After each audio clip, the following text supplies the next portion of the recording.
ഒരു 100 വർഷം കഴിയുമ്പോഴേ, അതായത് 2126 നമ്മളൊക്കെ മരിക്കും.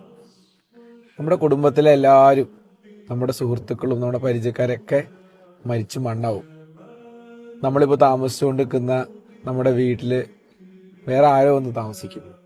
നമ്മുടെ ഗാഡ്ഗറ്റ്സ്, നമ്മൾ ഈ ഓടിക്കുന്ന വണ്ടിയൊക്കെ സ്ക്രാപ്പായിട്ട് വിൽക്കും. നമ്മുടെ അടുത്ത ജനറേഷൻ നമ്മളെക്കുറിച്ച് ഓർക്കുക പോലും ചിലപ്പോൾ ചെയ്യില്ല. അതായത് നമ്മുടെ ഗ്രാൻഡ് ഫാദറിനെ നമ്മളിപ്പോൾ ഓർക്കുന്നുണ്ടോ? ഓർക്കുന്നത് പോട്ടെ, അറിയോ?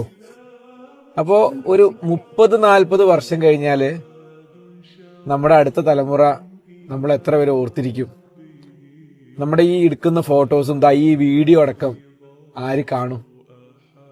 ഈ മൊമെന്റിൽ എനിക്ക് ചോദിക്കാനുള്ളൊരു ചോദ്യം, നമ്മൾ ഇന്ന് അലട്ടുന്ന 95% പ്രശ്നങ്ങളും സത്യത്തിൽ പ്രശ്നങ്ങളാണോ? ഒന്ന് ആലോചിച്ച് നോക്കിയേ.